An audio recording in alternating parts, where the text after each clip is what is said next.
오늘 우리에게 주시는 하나님의 말씀은 히브리서 10장 32절로 39절의 말씀입니다. 찾으셨으면 함께 한 목소리로 봉독하도록 하겠습니다. 전날에 너희가 빛을 받은 후에 고난의 큰 싸움을 견디어낸 것을 생각하라.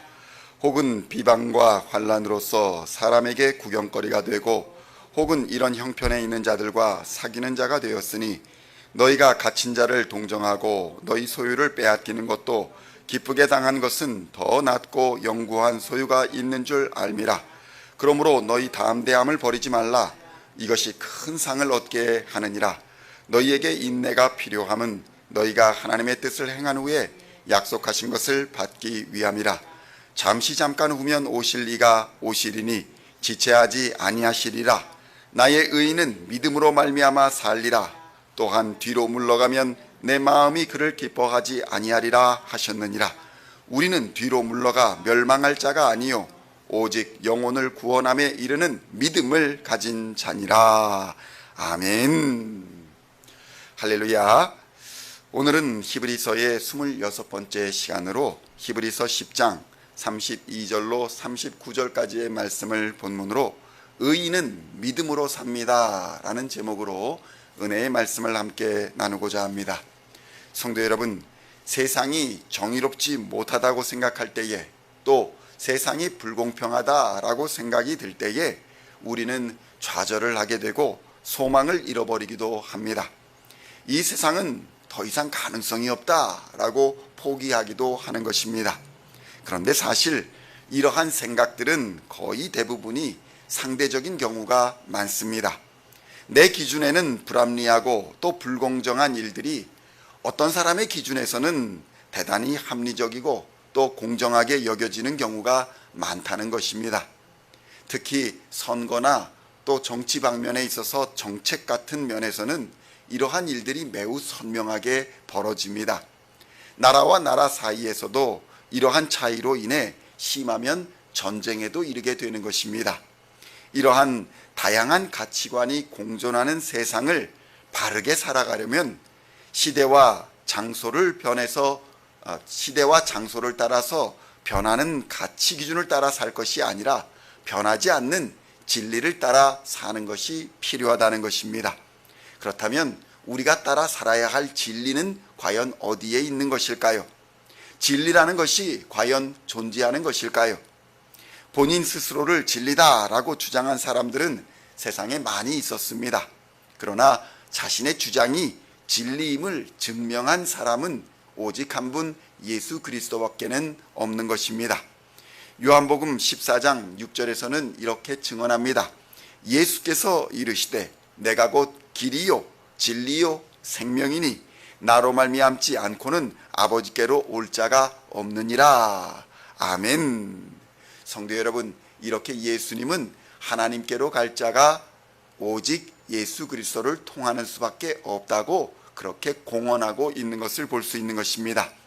이 말씀은 예수님의 12 제자들 중에 의심의 대명사로 여겨지는 도마와의 대화 속에서 예수님이 하신 말씀입니다. 이는 곧 진리라는 것이 믿음과 매우 밀접한 관계가 있다는 것이고, 이러한 믿음은 진리의 기초 위에 설 때에 비로소 가치 있는 것으로 인정받게 된다는 것을 우리에게 말씀하여 주고 있는 것입니다. 허위의 사실에 근거한 믿음은 그가 아무리 강하고 견고한 믿음을 소유하고 있다고 할지라도 그 믿음은 헛된 믿음이 될 것입니다. 반대로 아무리 작은 믿음을 가지고 있다 할지라도 진리에 기반한 믿음은 결코 작지 않다는 것을 우리에게 말씀하여 주는 것입니다. 성도 여러분, 예수님께서는 자신이 길이요 진리요 생명이 되신다는 자신의 가르침을 직접 증명하셨습니다. 진리와 생명이 되신 하나님께로 가는 유일한 길인 십자가의 길을 내셨고, 예수를 그리스도로 믿는 자는 죄와 사망의 권세를 이기고 영원한 생명의 부활을 얻을 것임을 직접 우리에게 보여주신 것입니다. 진리라는 무형의 개념이 예수님을 통해서 그 실체를 드러낸 것입니다. 하박국 2장 2절로 4절에서는 이렇게 기록되어 있습니다.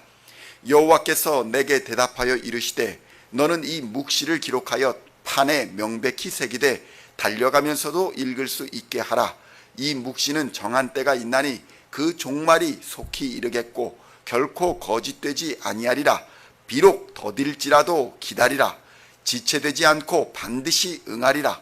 보라, 그의 마음은 교만하여 그 속에서 정직하지 못하나 의인은 그의 믿음으로 말미암아 살리라. 아멘.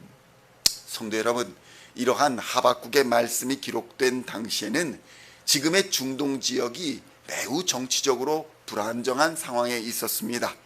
이미 그 당시에 북이스라엘은 멸망한 상태였고 이제 남유다마저 바벨론에게 멸망당할 상황에 있었기 때문이었습니다. 사람의 시각으로 보면 하나님이 세우신 나라가 아무리 잘못을 한다고 해도 더 나쁘고 더 악한 나라에게 멸망을 당한다는 것은 이해되지 않고 또 정의롭지 않다고 여길 수도 있는 상황이었기 때문입니다. 결국 이러한 시각으로 보면 불의한 사람이 잘 되고 의인이 고통받는 것으로 비춰져서 하나님께 왜 불의한 자가 또 악한 자들이 번영을 누립니까? 선하게 사는 분들이 왜 고통을 받고 있습니까? 이렇게 호소하는 근거가 되기도 했던 것입니다. 그런데 성도 여러분, 세상에 과연 선한 사람이 있는 것일까요? 죄 없는 사람이 과연 있는 것일까요? 바울은 이렇게 고백합니다. 의인은 없나니 하나도 없다. 그리고 또 고백합니다. 오라, 나는 곤고한 사람이로다. 누가 이 사망의 몸에서 나를 건져내랴. 이렇게 처절한 자기 반성과 자기 고백을 하는 것입니다. 이 같은 고백은 하나님 앞에 선 자들만이 할 수 있는 고백입니다. 이 세상에서는 모두가 상대적인 의인이기 때문입니다. 누구에게 비추어 보면 내가 저 사람보다 잘났고 내가 저 사람보다는 정직하다 이렇게 말할 수 있는 것입니다. 그러나 하나님 앞에 서 보면 이러한 자부심은 모두 사라져버리고 부끄러운 자신의 실체를 대면하여 보게 되는 것입니다. 이렇게 하나님 앞에 서게 되면 어느 누구도 죄 없다 자신할 수 없게 되는 것입니다. 결국 세상의 모든 사람은 하나도 예외 없이 자신의 의로는 구원받을 만한 사람이 없다는 것입니다. 오직 우리는 완전한 의인이시며 우리를 대속하여 주시는 예수를 그리스도로 의지해서 하나님 앞에 간신히 설 수 있다는 것입니다. 이것이 우리의 믿음입니다. 예수 그리스도를 의지해 하나님 앞에 서는 것이 우리의 믿음이며 우리의 담대함이며 이것이 우리를 최후의 승자로 만드는 것입니다. 성도 여러분, 히브리서 10장 35절로 36절에서는 이렇게 증언합니다. 그러므로 너희 담대함을 버리지 말라. 이것이 큰 상을 얻게 하느니라. 너희에게 인내가 필요함은 너희가 하나님의 뜻을 행한 후에 약속하신 것을 받기 위함이라. 아멘. 성도 여러분, 여러분은 오늘 누구를, 무엇을 의지하고 살아가십니까? 생명이 되시는, 진리가 되시는, 구원의 능력이 되시는 예수 그리스도를 의지하고 붙드시기를 주님의 이름으로 축원드립니다. 사람으로는 할 수 없는 일이라 여기며 좌절하지 마십시오. 믿는 자에게는 능치 못함이 없는 것입니다.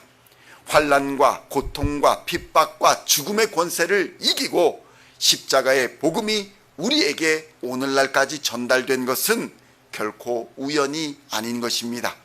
우리를 사랑하시는 하나님의 크시고 놀라운 계획이 지금 이 순간에도 여러분을 부르고 있는 것입니다.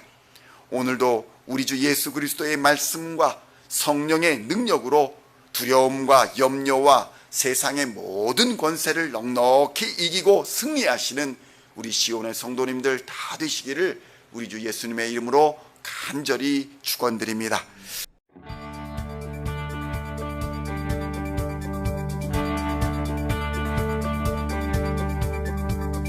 singing songs of thy praise. We are coming to you.